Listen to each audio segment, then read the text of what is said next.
Hey, buddy. Sammy, what's up, buddy? How are you? I'm good, man. How was the rest of your day? Right. I got home, took a nap, um, got some sushi, and I've just finished uploading my criminal records, my or Beautiful. lack of criminal records. Right. Yeah. Nice, man. Yeah. We'll see how that goes. Yeah, I'm sure you'll be good. I don't think you have anything to worry about. Or maybe you do. I don't know. Depends how deep they go. Uh-oh. I'm just trying to put this away. I don't know. Be with you. Fine. Yeah. No worries. How about yourself? Good, man. Just continuing to get some work done and yeah, continue on the grind. It's good. Continue with that productivity level. Right. What did Yeah, you man. start working on when you got home? Um, I've started doing this thing where, so I have a few different projects that I'm working on simultaneously. And I tried to figure out like a structure. It's like, how can I optimize my time with each of them? And I found the best way for me personally to get that done was to work on one thing at a time until exhaustion. And then once I feel fatigued and creatively kind of bound, then I'll move on to another thing. And then I feel like I have a fresh perspective on that new thing. And then maybe the next day I'll go back to that original project with a fresh, brand new set of eyes and continue working on that. And I found that's been really nice. Been really nice, especially with multiple things going at one time. It's been the best method for me thus far. How many things do you have going? Uh,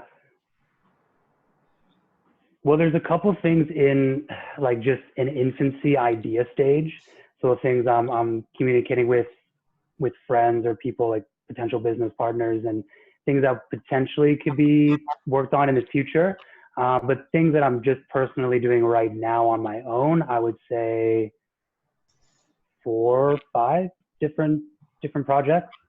Um, so yeah. At the beginning, it was a kind of a little bit of a juggling act, but I feel like I've found a way to optimize my time a little bit better. Also, just like feeling better, like being able to finally get back to the gym uh, after the lockdown and getting back into that pre-COVID shape. Like I tried to implement a home workout regime, but I was never able to maintain consistency with that. So finally being able to go back into the gym has been really nice. And like we were talking about earlier, just being able to get up earlier and go to bed earlier has been just monumental in maximizing my productivity and energy throughout the day. That was one thing I definitely noticed during quarantine is that my sleep schedule was very inconsistent. I was just getting up way too late and going to bed way too late and just not managing my time effectively in that sense. Um, but I mean, that being said, my time during Corona was, to be honest, I've never been more productive. I was in ultra productivity mode. It was awesome to be honest. And it was funny when I was starting to get back and hanging out with friends again. They're just like, yeah, man, I'm tired of quarantine. I want to get back. I want to get back to the schedule, get back to the grind. And I'm just like, I'm not hating it. I'm not hating it. I'm missing the social interactions, but I'm not hating having all this time and stuff like that. But I mean, the only reason I feel like I was able to get to that level was I set like pretty soon after the lockdown was initiated. I set a kind of a structure for myself because you lose that immediately when you go into something like that, right? Because you don't have that structure of a 9 to 5 where you get up Monday to Friday, you go to work, you come back, you do your extra things outside of work, and then you go to sleep and you start all over and you have that day-to-day structure. You don't have that at all during something like a quarantine. So it's kind of up to the individual to set for themselves. So I was able to more or less, I found a way to like organize my goals in a way, and I call it like the hierarchy of goals. So each of these projects, I guess you could say, is a major goal. So it's at the top of the hierarchy, and then you can think of it kind of like a pyramid where you have your medium term goals, which are, there's quite a few of them, and those are like your, pardon me? Is it a pyramid scheme? Oh, you know it. Um, pyramid scheme for yourself to optimize yourself. Yeah, so you got those medium term goals, which are like your weekly and monthly to dos, and then you go lower and you have your short term goals, which are your daily to dos. And there's a ton of those because there's always something to do, right? There's always, everybody has goals, right? But I think the problem with that, and there's a little bit of a disconnect with that in the sense that it's hard to maintain motivation when you're not accomplishing those goals, because those are in the future, right? You're not accomplishing them right away. It takes time to build on that. So I essentially, I found a way personally to feel like I'm accomplishing these smaller tasks every day to keep that fire ignited, and allow me to continue to work towards those major goals. Because it's I guess what would you call incremental progression, right? Where you're accomplishing small things every day, but over the long run they accumulate and they make up that major goal, right? So that was key. That was key for those few. How many months was it? Like 3 months, 4 months, maybe. Because we just started getting back to regular operations more or less like a couple weeks ago, 3 weeks ago maybe. What would the like medium goals look like? Like the monthly goals, what would they? The monthly goals? Okay, so yeah, like if I give a more specific example, so I'll start from the top, go top down. So a major goal would be like optimizing an e-commerce business. So starting that up and optimizing that and establishing that as a business. That's the big goal. And then from there, what are the things you need to do to get to that point? So there's the kind of the accounting part of it. There's like incorporating or not incorporating. There's marketing, there's SEO, website creation and website funnels and all these different things. So those are the pieces that make up that major goal. And then there's the daily thing. So if we stick with one of the medium term goals, which could be SEO, so search engine optimization, what goes into that to optimize that particular goal? And then there's many different things. So you could go to on-page SEO, off-page SEO, increasing your Google page ranking. There's so many little things that make up that medium-term goal, which then make up that major goal. So you're just breaking that major goal into little parts, essentially. So it was nice to organize that, and it just helped mentally, me being able to see exactly where I'm going, but also being able to accomplish things at the same time. I found that incredibly beneficial. And yeah, like I said, I had never been more productive in my entire life. Like the only thing I wish I was able to find a way to like work outside of home, because after a while, when you live in the same place you work at, it gets a little bit. I would just prefer to have some external place to go to do my work. And then to like switch on and off, like switch. Yeah, it kind of blends into one thing, and it's kind of like, I mean, I have my setup, my little at-home office set up in the living room, but that's like right next door to my bedroom, so it's too close for me. Like I love getting stuff done at home, but I really like being able to get that done and setting an even more precise schedule to get that done outside of the home. So yeah. Do you apply the same like hierarchy of goals to life in general? To life in general, to be honest, this is a fairly new thing that I've implemented for myself, and I've just started using it for business projects and the things that I'm working on, but I'm sure it could be easily transferred to other areas of life for sure. Because it's a fairly simple structure. You're just deriving from that major goal more parts, and then the next level down is even more parts. So yeah, I'm sure you could use that for anything. But for me right now, I've just been using it for business stuff. But it's been working well, so I might start expanding that out a little bit. What's so you've got like 4 to 5 of your own things that you're working on right now. Mm-hmm. What would be like the one you're most excited about? The one I'm most excited about. To be honest, the things that I'm most excited about are my future plans.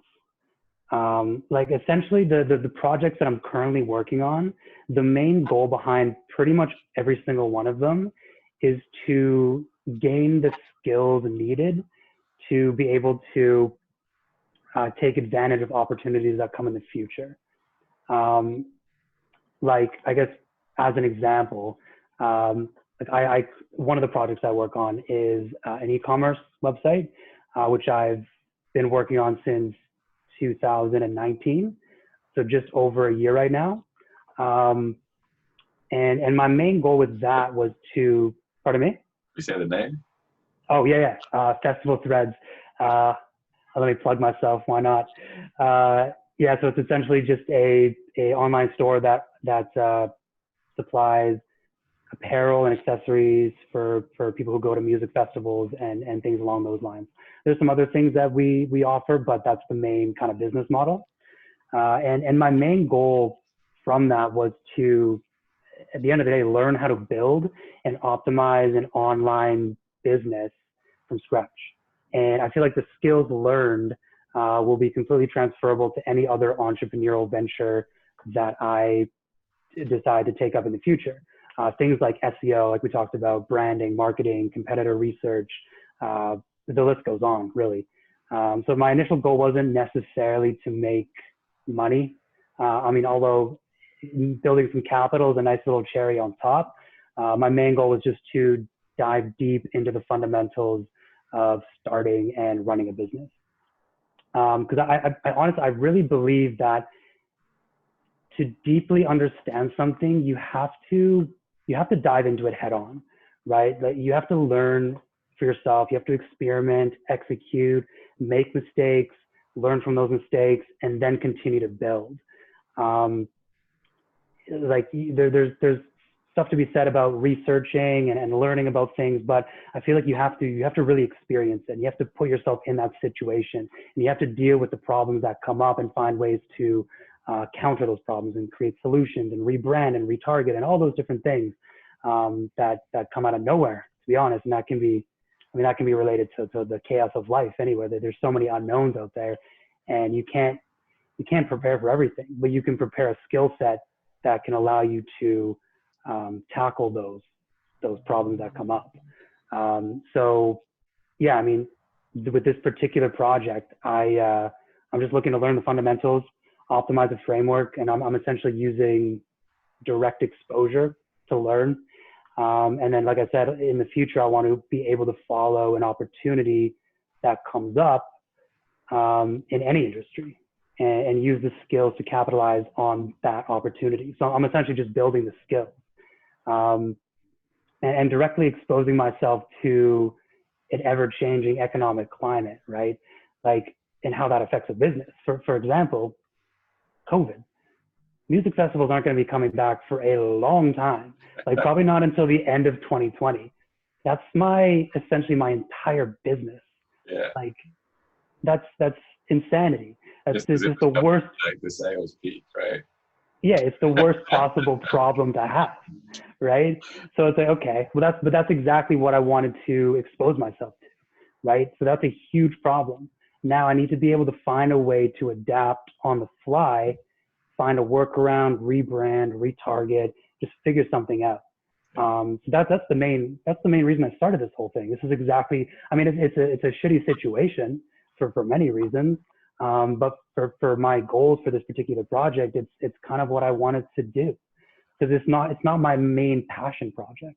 It's just a place where it's a market where I felt as a business I could compete and work on the things that I wanted to work on. So for example, with this situation, I've been working on a solution, one solution, which is working with or collaborating with visionary artists around the world and taking their work and implementing it onto a product line. And the artist would make a royalty from each of these products sold. It's a 50-50 royalty, 50% them, 50% me. And it's an opportunity to expand our reach, expand our target audience while supporting local, or not local, but talented artists.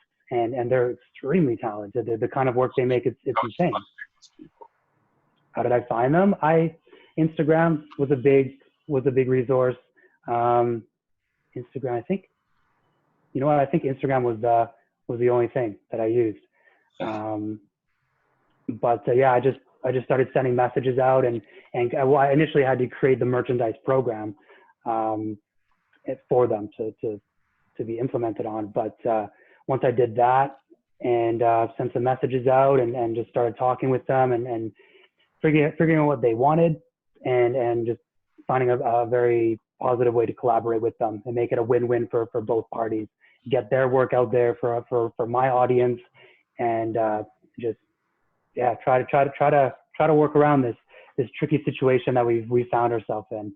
And I mean, in addition to that, like we're also retargeting certain products that can be used outside of festivals, and essentially to a different target audience. So there's those things as well. It's just a part of the process, part of the whole thing. It's adapting to the chaos that life throws at you at the end of the day. And another thing I was really thinking about when I had all this time to myself during quarantine, another pivotal idea, I guess I could say, and it kind of ignited fire for the next projects I started working on. And a question I asked myself was, like, how can I create value for people? What is it that I can offer people as part of sort of a value cycle almost, where you can offer something, you can plant a seed for this audience and then feed that seed nutrients, which would be like marketing and brand awareness and all that stuff. But the thing that I was thinking about was, and the answer is fairly simple, it's just sharing and cultivating the things that I'm passionate about and that I already spend a lot of time doing. And because I already have all this experience and knowledge in certain things and things that I've been doing for years, why not find a way to compress that knowledge and share it with people?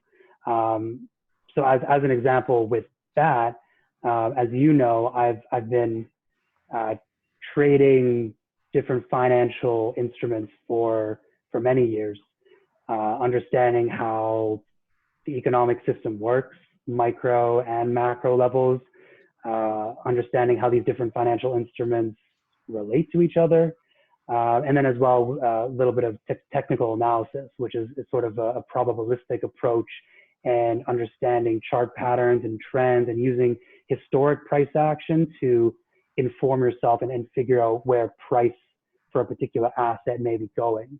So like I've spent a good part of the last 3 years understanding and trading cryptocurrencies. So mostly Bitcoin, but others as well. So sort of referring back to that value cycle, I have this baseline of knowledge and experience in the crypto market. So a project that I've been working on, one of the 4 or 5 over the past month or so, is a sort of a Bitcoin trading guide for any experience level, for somebody who's never bought or traded Bitcoin before, or somebody who's new to the market and has dabbled a little bit but just doesn't have the fundamentals set up. So it's basically just a setup guide on how to start trading Bitcoin today. So it's just a PDF, but I've compressed all that knowledge into that point form PDF, and I'm looking to share that with people in the world. So sharing the knowledge that I've accumulated over the past few years and putting that into a point form. And a few other projects that I'm currently working on with different people that follow the same framework for creating value. And it's interesting because it's not only sharing that knowledge and what I've been doing, spending my life on for the last few years, but it's also very rewarding at the same time. It's fun. I obviously am passionate about these particular things, and now I can find a way to circumvent that and send that out into the world and share that knowledge with people. I think it's great. It's really rewarding. There's someone I would really like to put you in contact with. I think would be a really good just person to bounce these ideas off. He's very, very deep into that crypto world. Very deep into the crypto world. He's going to be, we're trying to schedule an interview. It's probably going to be like the following week. He's away this weekend and I'm feeding his bunny over the weekend. His little rabbit. You're feeding his bunny? Nice. But he's one of the brothers, and he's a ridiculously intelligent dude, really driven, like super highly motivated, like an incessant worker. And yeah, I think you two would have a really good conversation. So beautiful. Yeah, send me that information. Yeah, definitely. Yeah. Cool, man. I think a lot of the things you've been talking about, like creating these different businesses and like kind of working through these plans that you have, more as a way to gain skills rather than the actual like business being successful in itself. It's more, the success is more about the things that you learn through the process of building them. Yeah. Like, I think that's also really important for people and probably for yourself in terms of like resilience training and like hardiness training. I feel every time an issue comes up in that process, you're then like taken aback and you're like, okay, I need to learn this different skill set to solve this problem.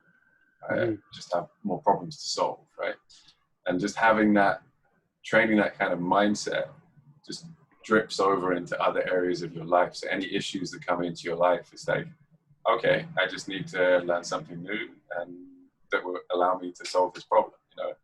And that's a really powerful mindset to be training. It's like a lot of people will come face to face with problems and be like, oh, I don't know how to deal with this. Do I know someone who can deal with this for me? If you've been training that mindset of like, okay, awesome, like I get to learn something new so that I can fix this issue for myself. Exactly. And that's okay. It's okay not to know what to do initially, right? Like there's things come out of nowhere sometimes. Opportunities pop up, problems pop up. Like you can't control these things, but what you can control is your mindset and how you approach those and how you react to those things. Another thing to add on that is how people deal with failure. And I think we've talked about this in the past. And another kind of monumental mindset that I've picked up over the last few years is how I perceive failures. And I see failure as a positive thing. I kind of like it because it shows me where I'm weak. It's a signal for opportunity, a signal for me to understand myself better and to build on that weakness. I would way rather know where I'm weak than not know. It's just super important because you're not going to be good at everything. It's impossible. Even throughout the span of life, you're never going to master everything. So if you just got to have that framework as a baseline to be able to tackle any of those things that do come up. And I think that just comes down to self-responsibility, which is kind of the first step you need to take to execute any of the goals that you have in mind, and keeping yourself accountable or having people that can keep you accountable is really, really, really huge. Yeah, man. And so, yeah, that's that. So there's those projects that I've created on my own. But there's also a lot of kind of frontline experience that I've got the opportunity to go through in the last few years. And it's actually kind of where we met, which is my day job, right? So that's managing a float center downtown Vancouver.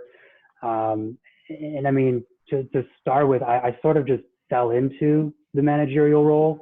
I've been working at that center for basically my entire time at university, where I studied psychology and economics. And after graduating, I was entering into a transitionary point in my life where I'm sure every recent graduate finds themselves in. So my plan at that time was to actually quit the job and go seek out other opportunities more in line with my education.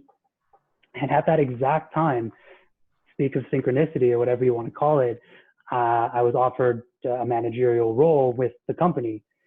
And at that exact moment, it clicked in my mind, and I immediately saw that as a great opportunity, which was in line with my goals in life at the time. Like I've wanted to be an entrepreneur for the longest time.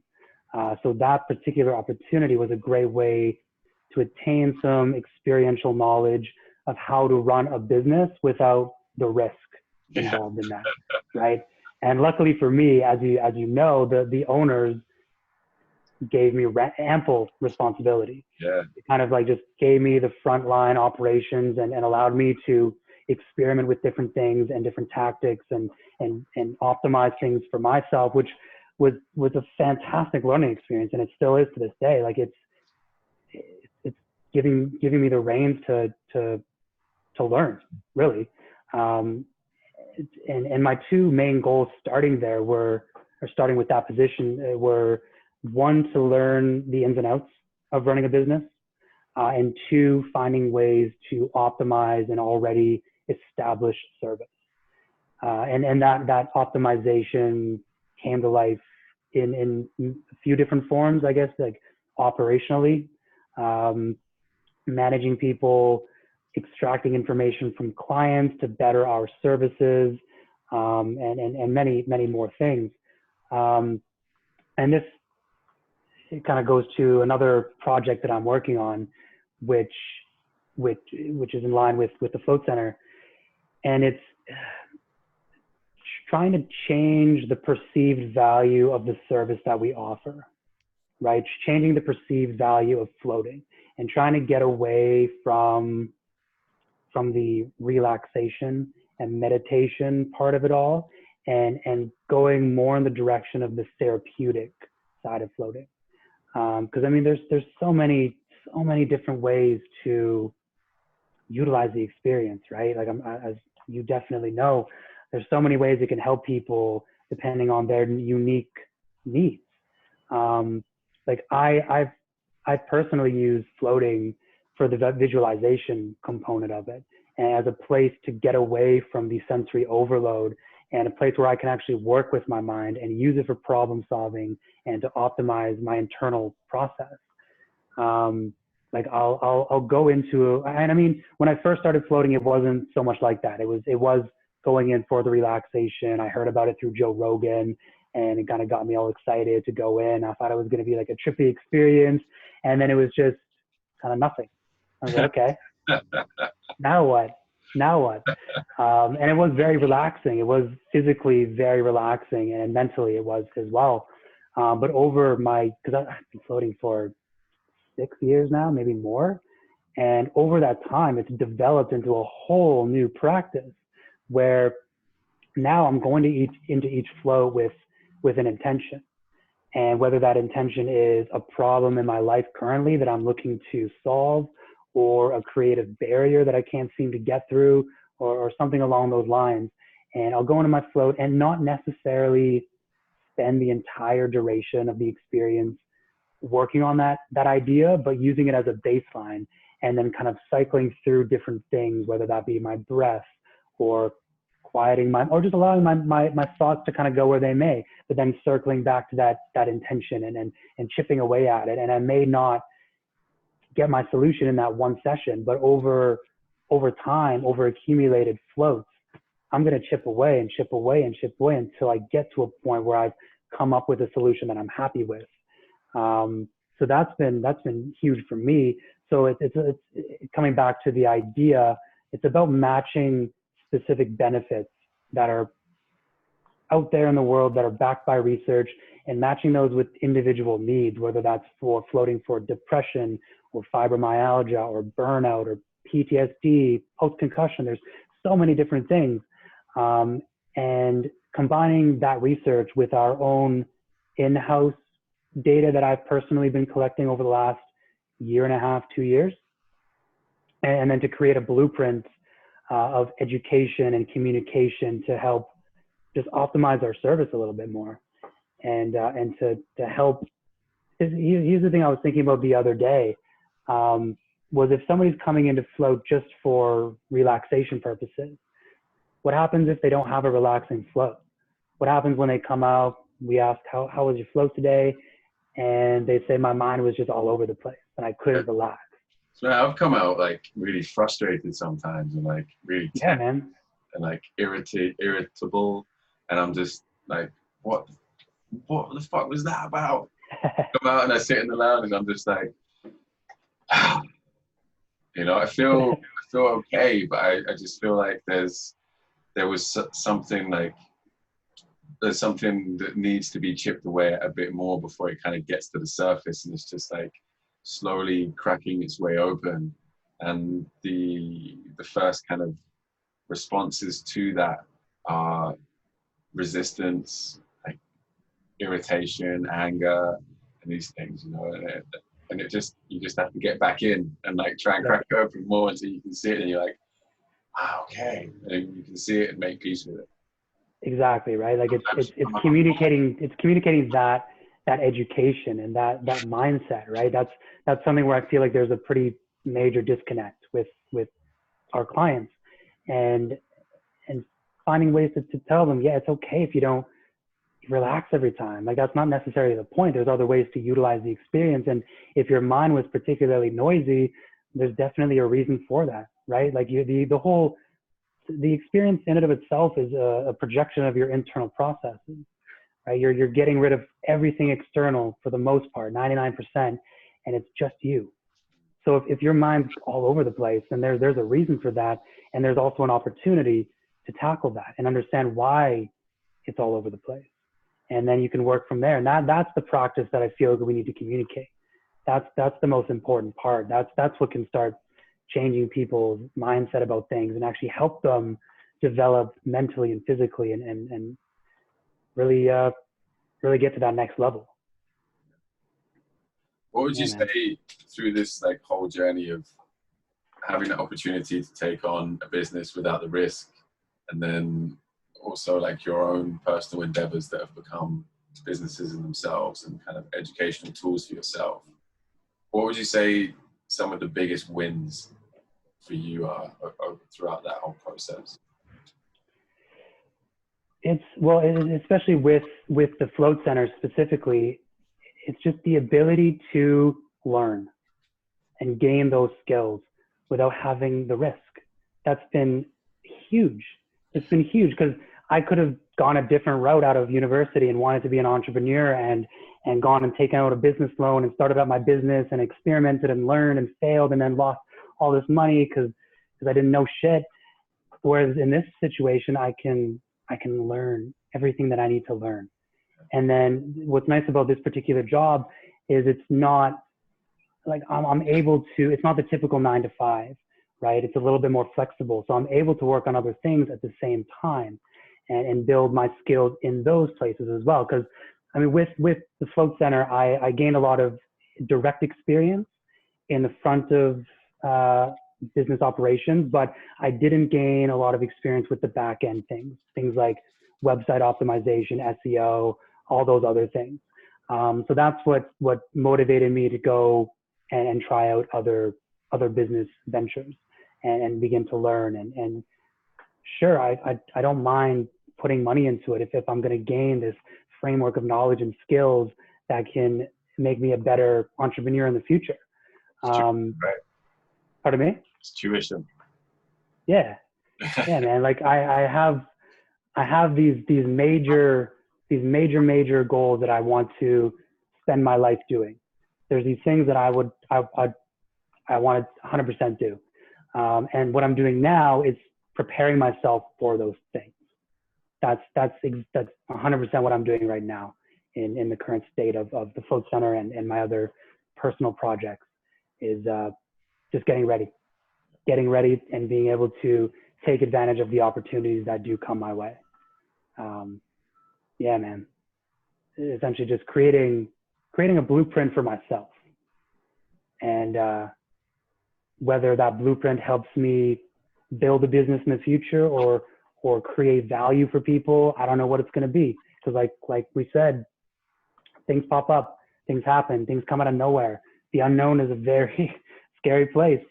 And you don't know what's going to cross your path, but all you can do is be prepared for those things. Like I remember the last job interview I had like 6 years ago.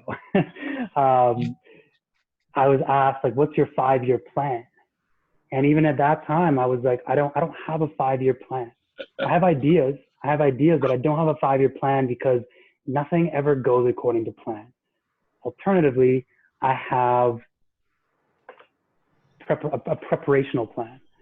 I have this framework that I'm building for myself that will be able to take advantage of these things that pop up in the future, rather than having this straight line plan to this goal that I'm just going to go and get there. It just doesn't happen. It never happens. So, yeah, man, that's essentially what I'm getting out of all these experiences right now. That's the major theme, I guess you could say. Yeah. For some reason, I have this image of a pinball machine in my mind. A pinball machine. Yeah. Explain that further. There's this goal like right at the top, but like you fire the ball and it just starts going all over the place, and you're just trying to keep it up so you can maybe get to that goal eventually, but you hit other goals on the way, right? It's totally. Just like ding, ding, ding, ding, ding, ding, ding. You just totally. So that's just part of the process, man. Like you have these goals and ideas in mind, but things happen, and you have to be ready to change your avenue. You have to be ready to alter your life sometimes. Because if you don't, I feel like you can get stuck in these spirals and the inability to grow because you're so closed-minded and you have this one thing that you need to do and you will do and you'll stop at nothing to get, but the world doesn't give a fuck. The world's gonna, if it wants to stop it, it's gonna stop it, and you don't have much control over that. So it's partly that, and then partly being okay with not having complete control, which I think is very difficult for many people, and even myself, very difficult. But I think just understanding that is a good starting point, and then being able to prepare. It's all you can do at the end of the day. And if something knocks you down, you got to get up. You got to, don't even brush yourself off. Just get up and keep grinding away. Maybe change your mindset, change your goals, do something, and then just keep on going, keep on grinding away. That's kind of the big picture, I guess.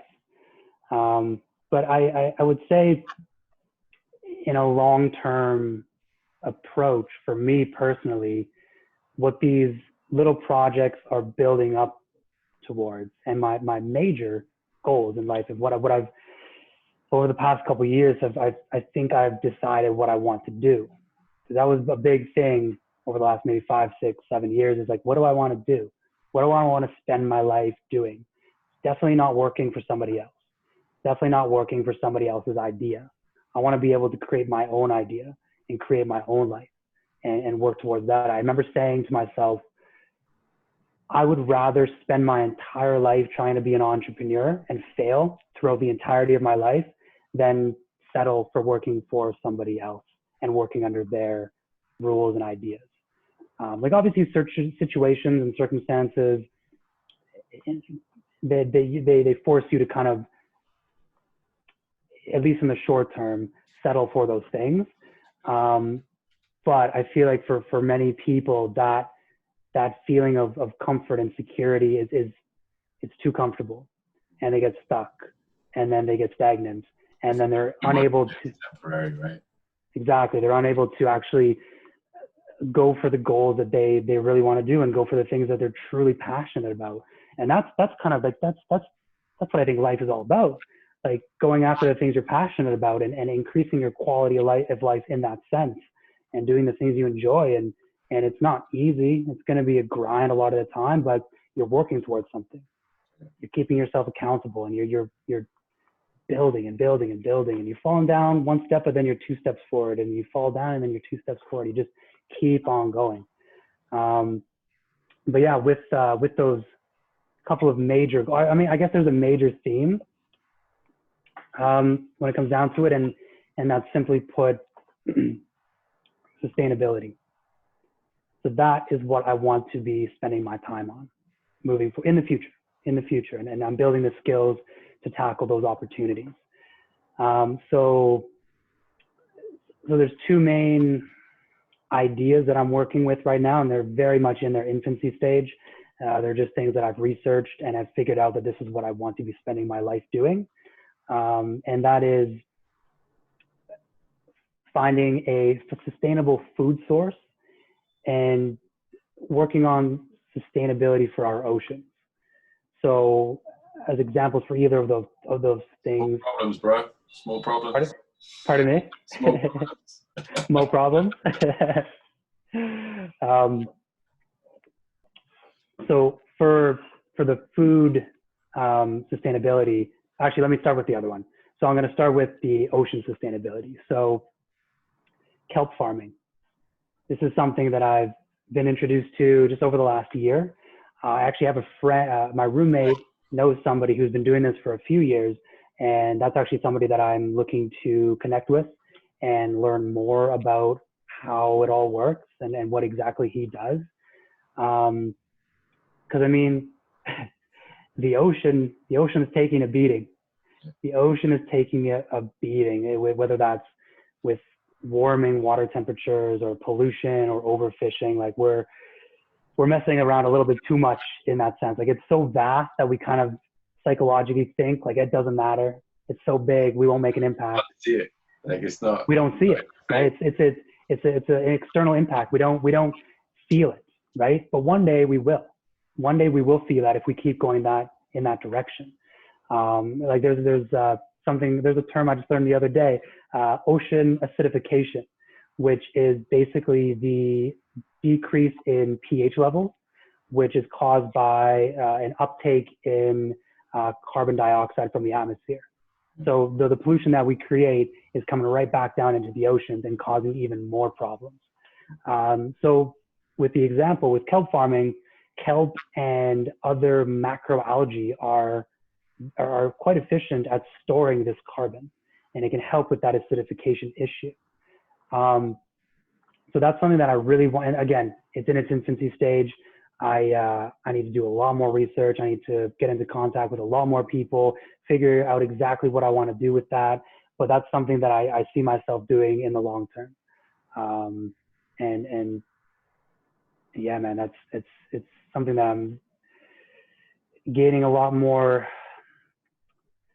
understanding of how badly we're impacting the earth, the thing that created us. We don't have much respect for it.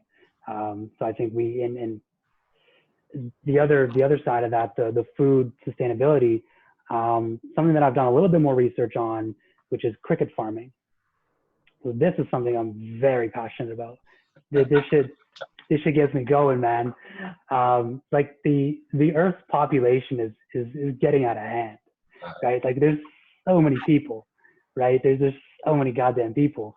I do think it's capping off. I do think we've hit the max. I could be wrong, but I do think we've hit the max. But even still, like we got a lot of people to feed. And the mass production of animal products is just grotesque. It's disgusting. And like, I mean, if we were able to, get free range, cruelty free, organic animal products to the plates of the masses, that'd be amazing. That'd be amazing. That'd be perfect. But it's not, I don't think it's possible. I think it's way too expensive, and we just don't have the resources or the willingness to go that route. Even the mass production of like vegetables and legumes, things like that, that's significantly affecting the health of mycelium. Right? Yeah, man. Exactly. Exactly. Yeah, there's multiple components to that. Animals, the farming of fruits, vegetables, nuts, and everything else as well. Yep. Is literally destroying the earth. Yeah, man. Destroying the creator. Like it's insane. So when I started really thinking about that, like, is there something that I can work on that can make an impact, that can actually help begin to get the ball rolling and start to create solutions for these major problems?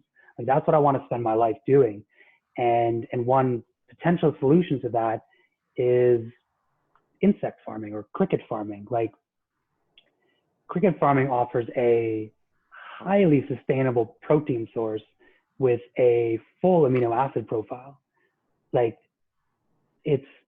I didn't even know that. I didn't know that until like a couple of years ago, how insanely nutritious crickets actually are and how much less water they take to produce. And the space is just completely contracted. And I think that it's something that I would have to work on. Like, the biggest barrier to that would be the psychological one.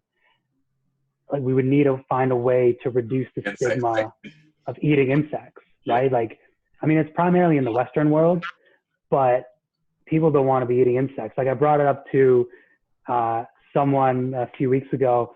I was like, what would you think of eating like cricket protein powder? And the minute I said cricket, they're like, ew, ew. Like, okay, that's a problem. That's a problem. That's not the reaction I wanted to hear. How does it taste? It tastes, it's kind of like a nutty taste. Like, I don't usually drink it on its own. Like, I'll mix it with something, whether that's almond milk or something else, oat milk. But it doesn't taste bad. It tastes perfectly fine, and it has the same amino acid makeup as typical whey protein.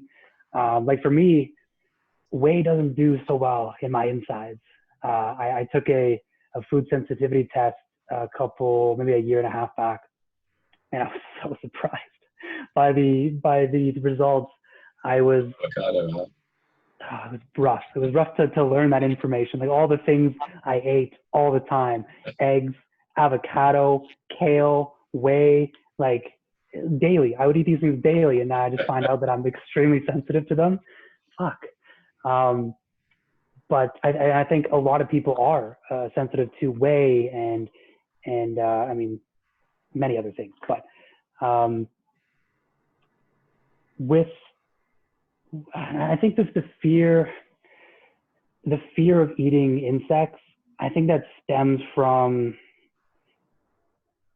multiple things. One, like, insects are viewed as pests, right? Historically, during like the agricultural revolution, they're sort of a problem for crops, and they're viewed as unsanitary and unsafe, and they're kind of related to rotten food. That's what people think of insects. So when there's a fly in your house, you're trying to kill it. You're trying to get it out of here, right? You don't want that in your business. But a really interesting metaphor, which kind of inspired me a little bit to keep on thinking about these things, is some insects are good for you, some are not. Just like some plants are good for you, some are not. Some are poisonous, some will kill you. It's the same thing with insects, I'm sure other animals.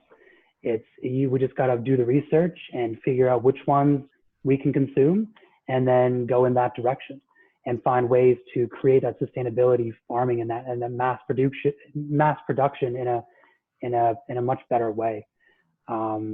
Like, I mean, farmed insects, going back to the example, they don't require any chemical processing, right? They don't need antibiotics. they can thrive in a population dense environment without getting contaminated. That's huge. That's amazing. Like the amount of antibiotics that are going into our beef, our chicken, our pork, all that thing. Like, yeah, you sure you can buy organic, free range products, but that's a lot more expensive. So like cooking insects effectively destroys any harmful bacteria that they may carry, which is another stigma that I think comes with them. Is like insects carry disease. Some do, and then others we can quickly eradicate that problem. And especially if we're farming them in a clean, sustainable way, we don't really run into that problem. And I mean they're essentially safer than most foods we're already eating. The only thing, I think the only caveat with consuming insects is people with shellfish allergies. That would be an issue because I think they're both right? Crustacean. Yeah, that would be an issue, but I think we've got to at least get it out there. Yeah. We gotta start going down that path. Because I mean the benefits are huge, man. Like they require, like I said, they require much less water to produce. They can actually be used. Feed them. Pardon me? What do they eat? What do insects eat? The crickets eat. Oh, I just read this the other day. What do crickets eat? It's a good question. I'm blanking on the answer. Other small insects? Maybe, yeah. But I do know that insects can be used as food for other livestock as well. So there's like multiple dimensions to this too, where we don't have to force feed our cows and pigs like grain and corn and all this crap. We can feed them insects, which is much more nutritious for them. And I mean, insects produce vastly much less waste. And that waste also, like the insect manure also emits much less ammonia and greenhouse gases, which another problem, another potential solution to the pollution problem. And then again, the quality of nutrients is comparable to that of beef, chicken, and pork. And I do think the biggest problem is just getting through that psychological barrier. Yeah. Got to find a way to get. Pardon me? Got to change the name. I don't even think because I was thinking about that. Like, do we go in an indirect marketing approach? Do we change the name? I don't want to trick people. Like, I want the consumption of insects to be normalized. There's got to be a way to do that. And here's something pretty interesting. Lobsters. Lobster is essentially an insect of the ocean. And now it is it's a delicacy. It's incredibly expensive when you go to any restaurant, right? And back in the day, it was the opposite. It wasn't seen like that at all. So there was something that happened to change the perception of lobster. So I think we need to go down that route. Somebody with very high status, or somebody who's very attractive, somebody who's very wealthy. You need to get them to love it. That's exactly it. I was thinking like celebrity endorsement, high status individuals to help promote these things and to normalize the consumption of insects. Like that's the route I think we need to take. We need to get past the disgust factor. You could also do there's many components. You could do like blind taste tests.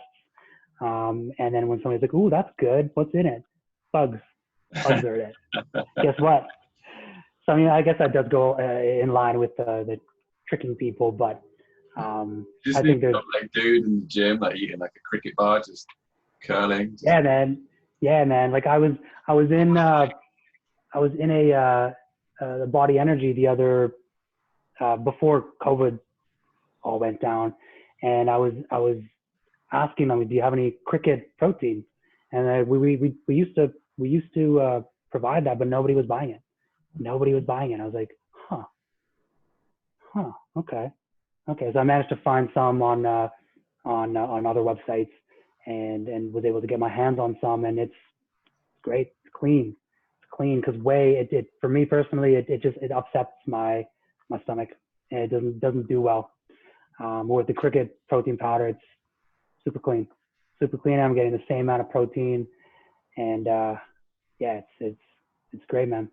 It's great. So there's there's those two kind of main long-term goals that I have in mind right now with the kelp farming and the cricket farming. There's other little projects that I see myself doing. For example, this is a hemp straw. It's completely biodegradable and something that I've kind of been working on, just finding a way to get that out there to potentially like restaurants and coffee shops and because I'm gonna be honest, the paper straws, they're not cutting it. They are not cutting it. So I think something like that could potentially work. So just little mini projects like that I'm also working and thinking on, but those the ocean sustainability and farming sustainability are the main two that I'm going to be working towards and using the skills that I'm learning and developing right now towards those things. That's kind of I'm not going to say my 5-year plan, but that's my plan. That's my goal. With the straws, you need to like, get it to a state that you can use as a straw. Once you're finished with it, you can smoke it. Just like can't smoke hemp, my friend. Yeah. Should see if you can just have them made out bud. Just some weed straws. Yeah. Yeah. What would you say have been some of the most like challenging times going through this process? Like maybe in a business sense or in a personal sense? I mean, in a business sense, problems come up all the time, right? Like there's always issues. There's always, like if I'm working on SEO and it's not working, now I got to figure out how to fix it. Like no matter what I work on, there's always going to be a problem that pops up. So now it's just about tackling that problem. So and that's the thing. I've kind of changed my mind on these issues and these problems. Like I don't like, yeah, they're problems, but it's just another short-term goal that I need to implement on my hierarchy. Something else I need to get done. It's just another thing. It's just another thing that I need to do, and I'm cool with that. Just continue to experiment and research and figure out solutions to these problems. It's just part of the process. Part of the process. So and that's what's been really fulfilling for me is, and how even if I never quote unquote make it in this entrepreneur life, I'm getting a lot out of it. Just personally speaking, just like building on these weaknesses and you never perfect these things, but it's just a work in progress, and you build and you make mistakes and you continue to build, and it's so worthwhile to do that, especially because it's coming straight from me. It's things that I've created and I'm working on, and it's a direct reflection of myself, I guess you could say, which has been great. It's been great. So yeah, to answer your question, it's a weird answer to your question because it's not, there's challenges all the time, but it's not that it's not been difficult to cope with those challenges. I've found ways to alter my frame of mind or the way I operate and just find that solution. And if there is no solution, figure something else out to attain the same or similar goal. So it's just, you burn something down, you get reborn. You keep doing that over and over and over again. And that's the thing too, with where I kind of related to the kind of the premise of life, or what I want my life to be. It's like, even when I accomplish these major goals, there's always new goals that are going to come out of it. And there's new things that I can motivate myself towards and set that fire and continue to work and continue to develop myself in the things that I'm working on. You never finish. Like, you never retire. It's just, you keep on grinding, keep on going. And I find that extremely beneficial to myself, for sure. In one of our conversations that we had at Float House, we were talking about mentorship. Yeah. And you said, I asked you if you have any mentors, and you're like, yeah, but like they don't know that they're my mentors. They're just people that like I follow and take advice from, and yeah, like do it in a way that's not interactive with them. You just kind of observe their life and learn from them. yeah. So who are some of those people, and what would you say that they've given you? So that's where the mentor part of it all is huge. That's kind of where I get my initial frame of mind and my initial framework from. It's very difficult to just start from scratch. Like you can't just start from scratch. You need some resources. You need some information to help get you going. So in terms of who these people were, a couple of them are no longer alive. So these are people that I've learned information through their books and through their talks when they were alive. People like Carl Jung, for example, or Sigmund Freud, although he has a little bit of a stigma to his name. But and those two guys aren't necessarily mentors for business, but it's mentors for life and understanding how life works and the fundamentals behind that, and the relationship between consciousness and unconsciousness, and just understanding that whole thing. Because with the unconscious, there's a plethora of hidden knowledge about yourself and hidden information that you're not interacting with on a consistent basis.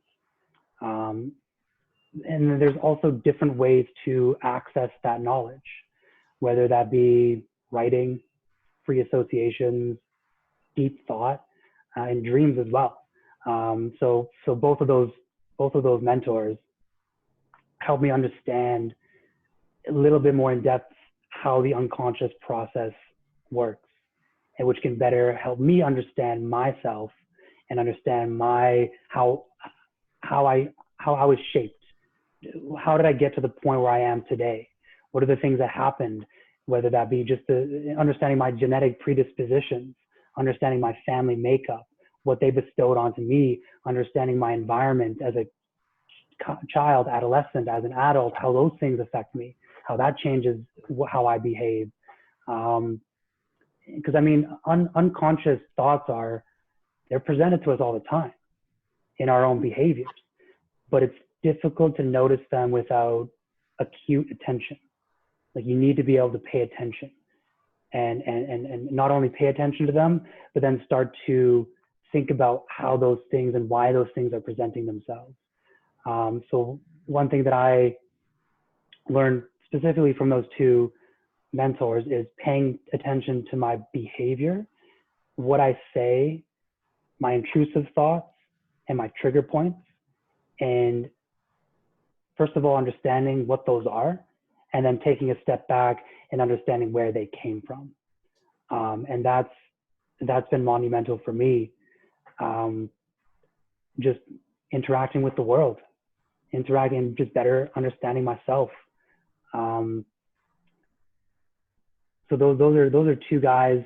Another little thing with the unconscious specifically now, I guess that we're on that topic, is dreams. That's a little bit more of a tricky thing to grapple with, right? Because I mean, to begin with, people don't really talk about their dreams. It's something that just happens, and it's like, oh, that was crazy, or that was scary, or that was cool, and then you wake up and you go on with the rest of your day. But and learning specifically from those two guys, dreams I think are very insightful, or can be very insightful.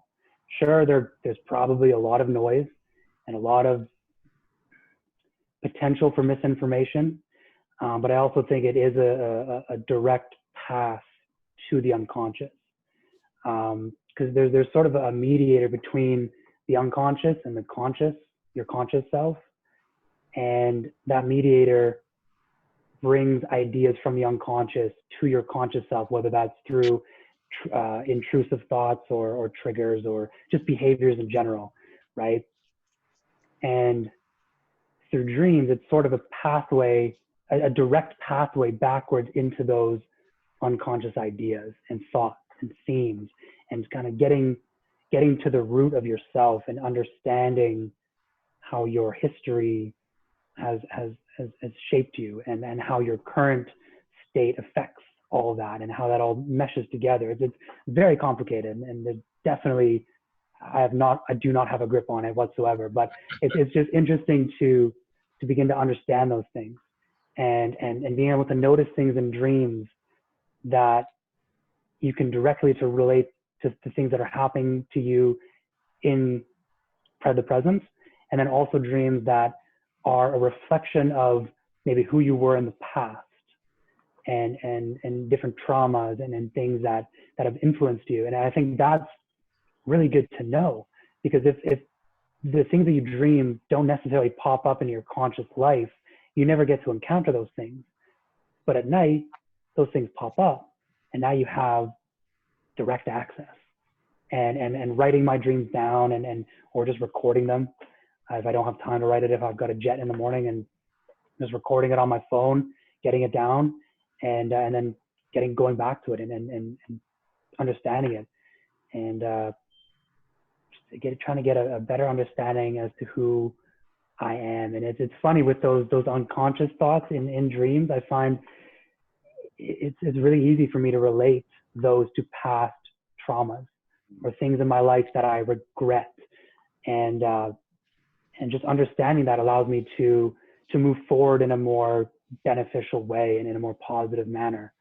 So that's I would say those two dudes, those are my kind of my first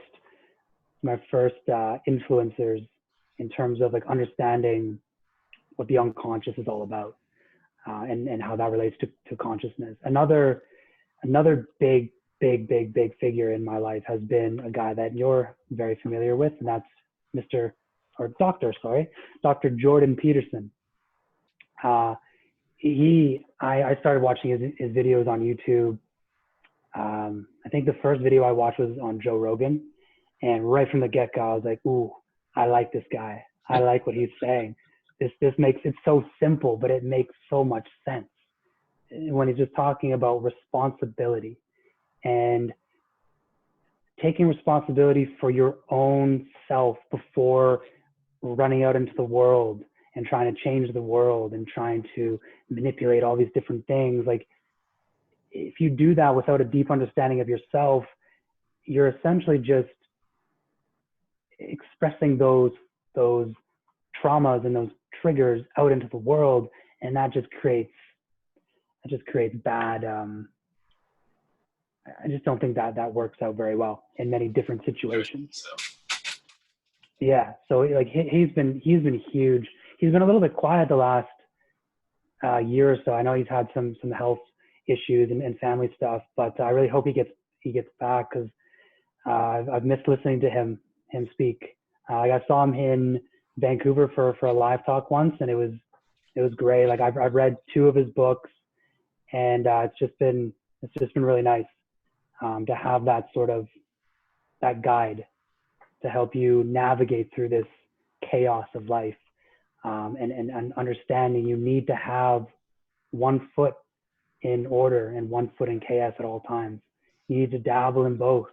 You need to go back and forth. You can't be in one or the other. Both of those are bad news. But combining them and finding a way to utilize your inner monster and your darker self, because everybody's got that side to them, right? But most people just kind of push that stuff down, and they don't pay attention to it, and that just leads to anyway. And it comes out anyway. It comes out anyway in the things they say and what they do, and then it hurts other people, and it just creates this bad cycle. So yeah, he enlightened me to learn to understand myself in a more in a more balanced way. Like, I know you did what was that the program that we were doing for the other podcast for a bit? So it's not really a program. It's just something I kind of created Like, I know you extended off of it, but he had an initial. Yeah, it's just like a basic Big Five personality questionnaire that I Right. just took prompts from and wrote about them with complete, as much as I'm aware, complete honesty. Yeah. For as long as I needed to, like, for and against that prompt, until I was certain of how I would answer that question. Yeah. Which is, Yeah, so is that a process of like not allowing yourself to be tricked by your own bias. You know, you're really sitting there and thinking through all of these experiences that you've had that are related to this particular prompt, and without like shying away from some experiences or putting other experiences on pedestals. It's like, just put it all there and just hash them out. Like, let them be with each other, you know, and just come to peace with that, because they're all you, you know, and they've all played their role in who you are now. And ignoring parts of them just gives it more, the parts that you want to ignore, the parts that are the darkness, like, that just gives it this energy, gives it anger and frustration. It's like you're saying to yourself that I'm going to ignore this part of me. Like, I don't want that here.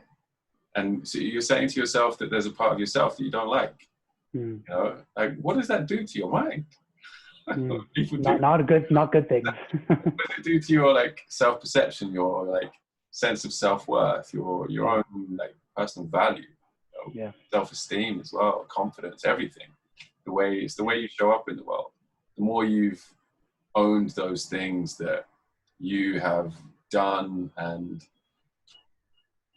the more you own those things that you've done, those experiences that you've had, whether good or bad or however you want to look at them, the more you can just be at peace with who you are, and the more you can really be there. And the less energy they have to make you feel guilt and shame, especially once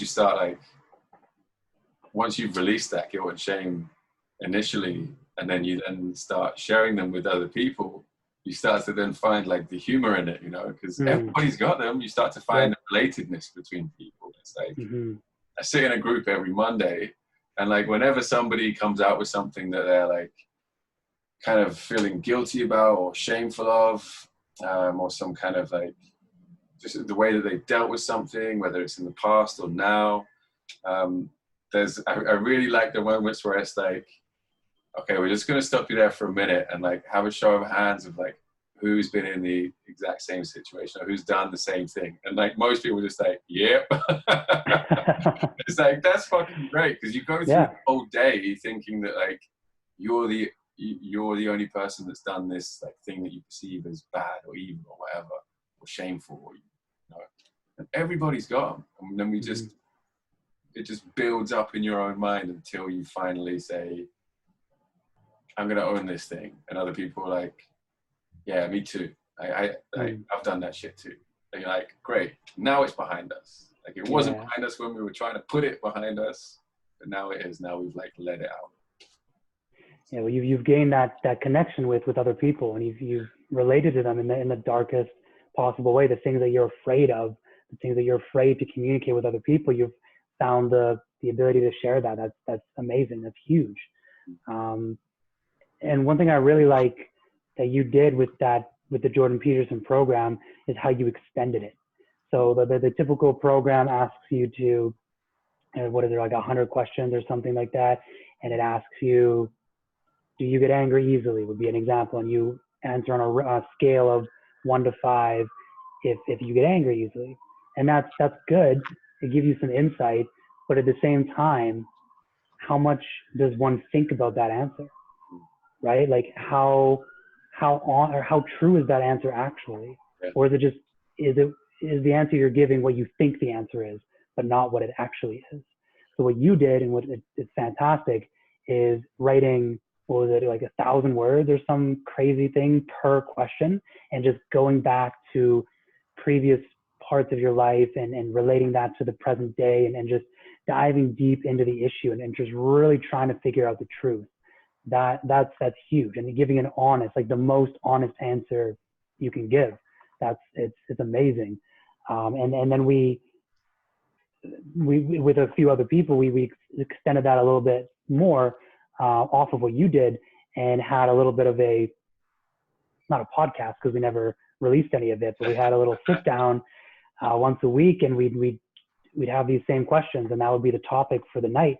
And we'd talk for 2, 3, 3.5 hours just about that, and sharing our experiences, and that helped in a different way, because it's going back to the thing you were talking about of sharing those deeper parts of you that you're afraid to share, and just having a quality group of people around that are open to what you have to say and won't I mean, they'll challenge you when you need to be challenged, but they won't like criticize you for what you have done or what you think or who you are. Like it's a really nice way to, it's kind of a little bit more of an extension of writing the stuff out, in terms of it's another pathway to unconscious thoughts, as opposed to writing where you take the time to describe certain aspects and connect them with other parts of your life. Speaking is more in line with kind of free association. Things will come up that just come up, and you didn't think about them; they just pop up according to the context of according to the context of the situation. And the nice thing is we record all of that, so there's no take backs. There's no like, oh, I didn't say that. No, it's been said, and that's amazing. That's great. It can be, again, like dreams sort of are, but in an even more direct way. That they're a path to those unconscious ideas and themes, and that group can help navigate this process, having those other unique perspectives and a mutual understanding, and yeah, it's great. It's great. I really enjoyed doing that with you guys, for sure. I think it's really important to extend it beyond doing those things alone. Like extending it from the basic, like the personality thing's just like an initial instrument, right? Yeah. So something you can just do, or you can make it into something greater.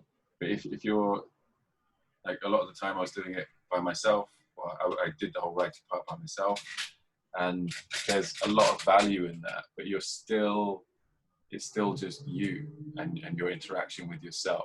And all of your own biases are still there, and your own like self-critical. I mean, you're your own worst critic, right? And it's like if you're the only one there doing that thing, there are lots of things that still need to be accounted for. Other people's perception of you, just that kind of more greater objective view of how you're kind of judging those experiences that you've had and those things that you've done. Because you still have the energy that's attached to the negative ones, which makes you feel worse about them happening.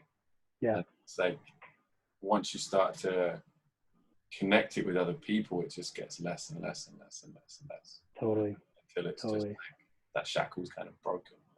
Yeah, man, and that helps you continue to go down that path, and it makes you feel more comfortable with dealing with your own shit. Once you start realizing that other people, like you're saying, are dealing with their own shit. Everybody's got those things. Everybody's got those demons, those dark things that they've done or that have happened to them in the past. That it's very difficult to think about sometimes. But once you realize that everybody's gone through those, not the same things, but similar experiences in terms of how it made them feel, it's great.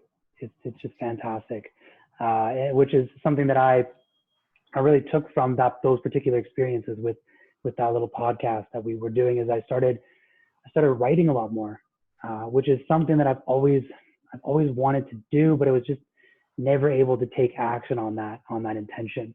Because again, that's another great pathway to your unconscious thoughts and your themes, and getting to the root of yourself, and just writing it out. And it doesn't have to be articulate. I liked making it articulate.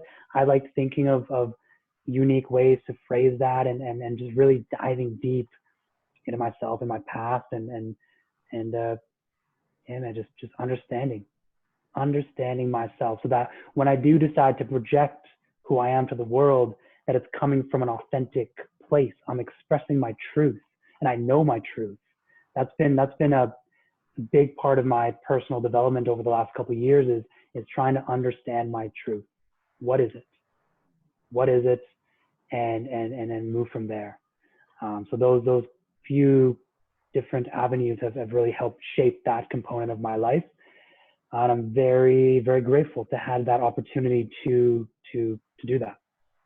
Because again, it just shapes your framework moving forward, no matter what you decide to do, whether that's create a business or even if you want to work a 9-to-5 job, whatever you decide to do, it helps shape your frame of mind and helps you with how you approach life and approaching the chaos that comes with it. There's no getting, like we've been saying, there's no getting away from that. It's going to come. It's going to come in a fury, and it's near impossible to be, I was going to say to be ready for it, but you can prepare for it, but it's impossible to know what's going to happen. That's a better way of phrasing that. Yeah, man. I'm gonna wrap it up there. Cool. And have a little chat with you. Sounds good, man. Yeah, I really appreciate the time. Thanks for the stimulating conversation. Thank you, man.